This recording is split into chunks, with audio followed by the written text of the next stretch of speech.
पर एक बार फिर से प्रस्तुत है वंदना सिंह जी की पुस्तक चाय की चाह, ज्योति झा की आवाज में। और आज चाय की प्याली के साथ हम सुन रहे हैं सरमाइन की दुविधा।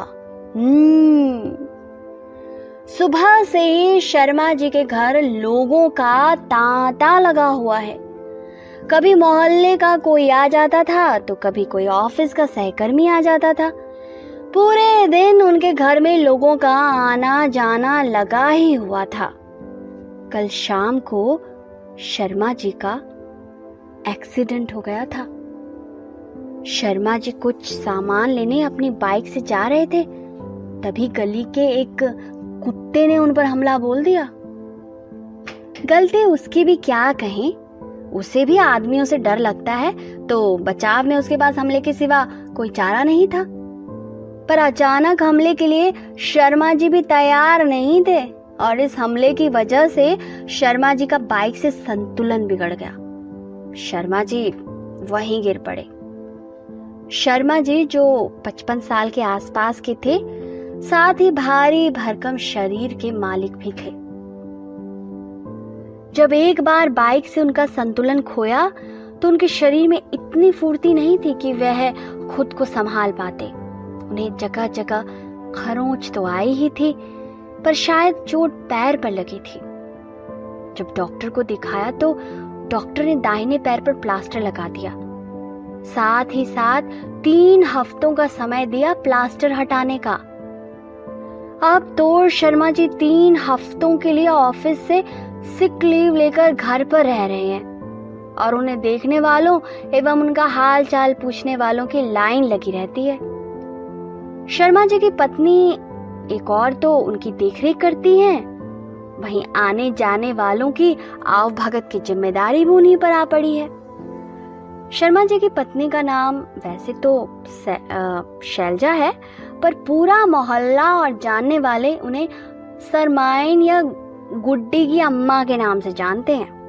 वैसे भी यूपी में मिश्रा जी की बीवी मिश्राइन, गुप्ता जी की बीवी गुप्ताइन होती है, तो हमारे शर्मा जी की बीवी भी शर्माइन कही जाती हैं। गुड्डी की अम्मा इसलिए क्योंकि उनकी बेटी का नाम गुड्डी है।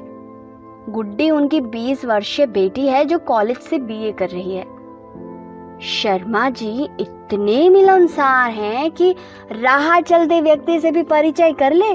अब जितना बड़ा जानने वालों का समूह, उतने ही लोगों की आवाजाही लगी रहती है। उस पर वह तो कुछ कर नहीं सकते।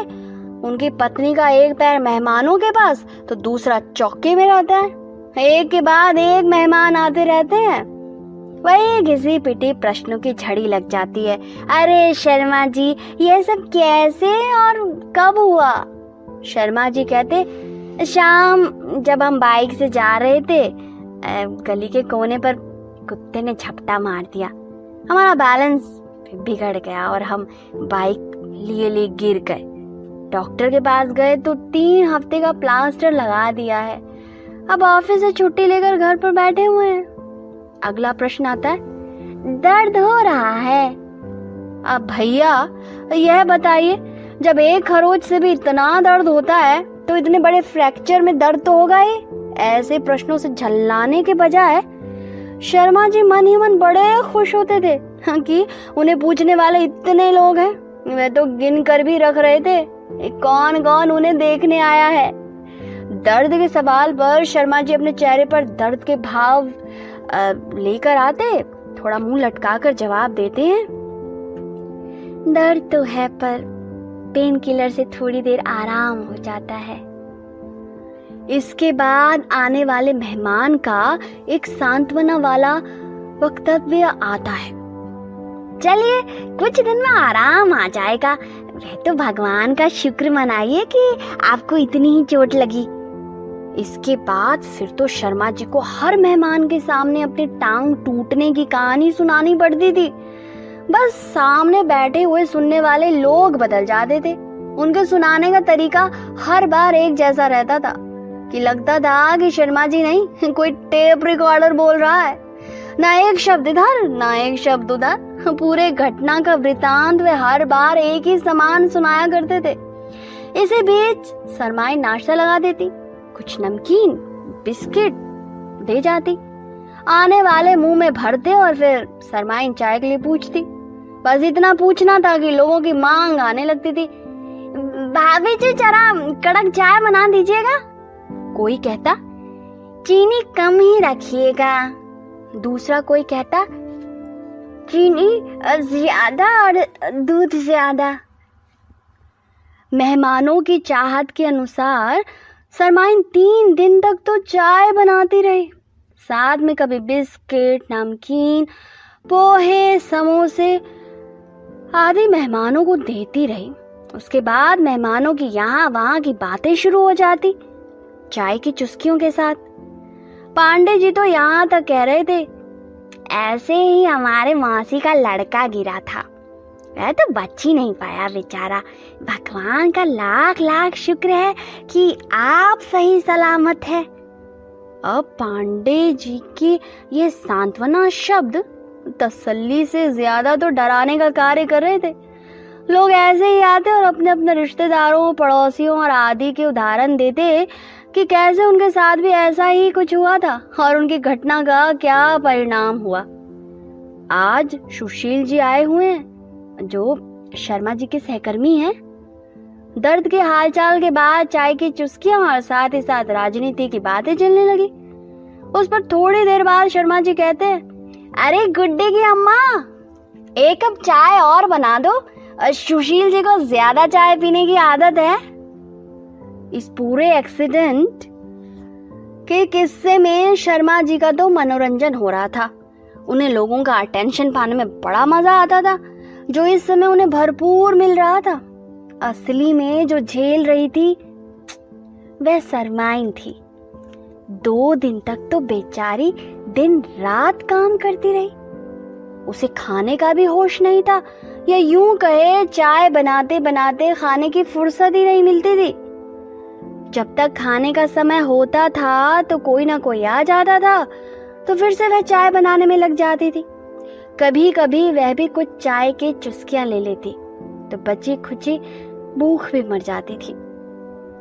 तीसरे दिन सरमाइन से रहा नहीं गया और चौके में चाय बनाते बनाते बिफर पड़ी। उसने बड़बड़ाना शुरू कर दिया,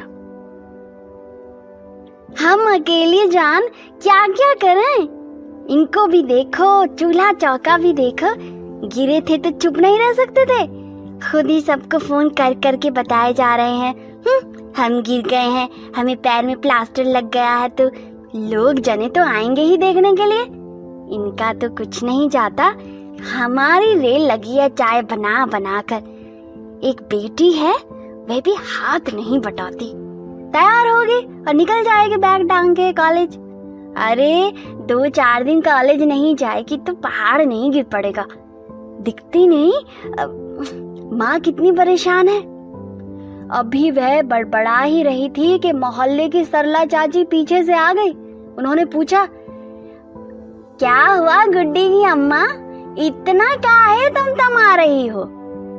सरला चाची को सभी चाची ही कहते हैं, चाहे बच्चे हों या बड़े।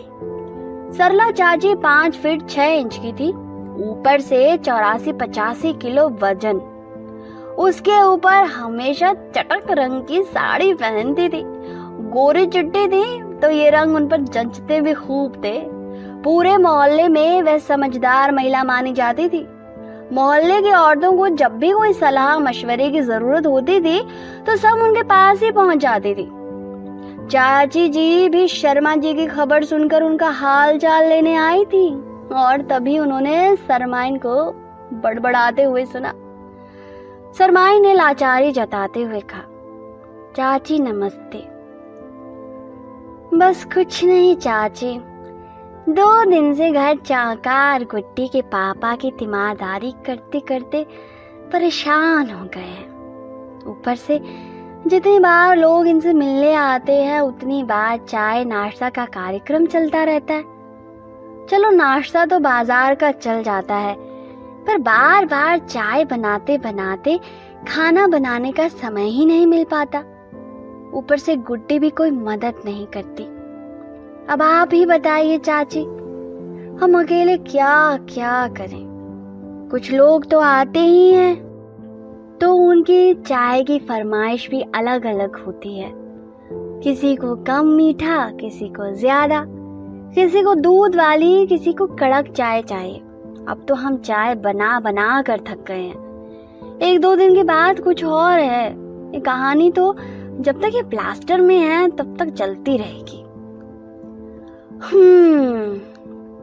कहते हुए सरला चाची ने एक लंबी सांस छोड़ी और हामी भरकर कहा, बात तो तुम सही कह रही हो गुड्डी की अम्मा, पर तुम यह भी तो सोचो, शर्मा जी को इतने लोग जानते हैं तो उनका हालचाल पूछने आएंगे ही। यह भी तो दुनिया की रीत है। इसके आगे चाची ने बोलना जारी रखा। तुम्हें याद है मेरी चचेरी बहन का लड़का जो शहर में रहता है, उसका भी 6 महीने पहले एक्सीडेंट हो गया था, लेकिन चलते फिरते रोड पर भी आधे घंटे तक खून में लथपथाया हुआ तड़प रहा था। किसी ने उसे अस्पताल तक नहीं पहुंचाया। जब पुलिस वहां पहुंची तब जाकर पुलिस ने उसे अस्पताल पहुंचाया। वहीं शर्मा जी के गिरते ही 2 मिनट के अंदर मोहल्ले और आसपास के लोगों ने उन्हें जल्दी से अस्पताल में भर्ती करा दिया था। चाची ने गंभीरता से बोला, अब देखो यहाँ लोग इतने मददगार हैं, एक दूसरे के दुख सुख में हर संभव प्रयास करते हैं, एक दूसरे की सहायता करने के लिए, जो शहरों में देखने को नहीं मिलता। कोई मुंह से पूछ भी ले तो जहाँ असली मदद की बात आती है तब सब अपने हाथ खींच लेते हैं। चाची की बातों को सुनकर सरमाइन को भी इस बात का एहसास हुआ कि सही तो कह रही है चाची। आए दिन अखबार में भी शहर की खबरें आती हैं कि लोग कैसे वहाँ इतने व्यस्त हैं कि उन्हें दूसरों के जिंदगी में क्या चल रहा है जानने की फुर्सत ही नहीं है। किसी को किसी की जरूरत हो तो कोई नहीं मिलता। सरमाई ने भी सहमति जताते हुए कहा, चाची आप बात तो सही ही कह रही हैं, पर हम भी इतना थक जाते हैं कि ऐसी बातें दिमाग में आ गई। चाची ने इस पर कहा, हम समझते हैं, पर इसका भी उपाय है। तुम्हें बार बार चाय बनाने से दिक्कत है ना, तुम एक काम करो, घंटा 1.5 घंटा में एक बार कुछ कप चाय बिजली वाले केतली या हॉट पॉट में बिना चीनी के बनाकर रख लो। जब बिल मिलने वाले लोग आते हैं तो उनके अनुसार चीनी कम या ज्यादा मिलाकर दे दो। सरमाइन को विचार तो अच्छा लगा, पर कुछ शंका के साथ कहा, लेकिन चाची अगर किसी को अच्छा नहीं लगा कि हम रखा हुआ चाय दे रहे हैं। इस पर चाची ने हंसते हुए कहा, पहले तो किसी को इतनी फुर्सत नहीं पूछने की कि तुमने चाय कब बनाया। यार गुड्डी की अम्मा, तुम सबको खुश नहीं रख सकती। इंसान को तो भगवान भी खुश नहीं रख पाया, तो तुम्हारी और हमारी क्या औकात। इतना मत सोचो, जो तुम्हारे सच्चे हितैषी होंगे वो समझ लेंगे। सरमाइन को बात जंच गई।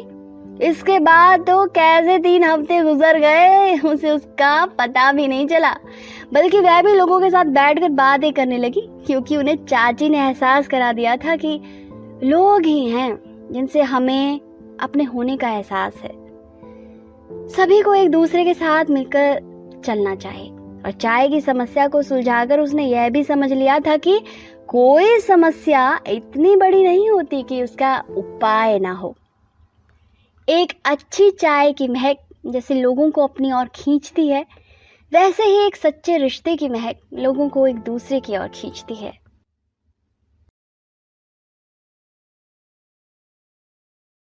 अभी आप सुन रहे थे ये पुस्तक बक ब्लू पर। आपको ये किताब कैसी लगी कमेंट में हमें जरूर बताएं। साथ ही स्क्रीन पर दिए गए सभी प्लेटफॉर्म्स पर हमको फॉलो करना ना भूलें। धन्यवाद।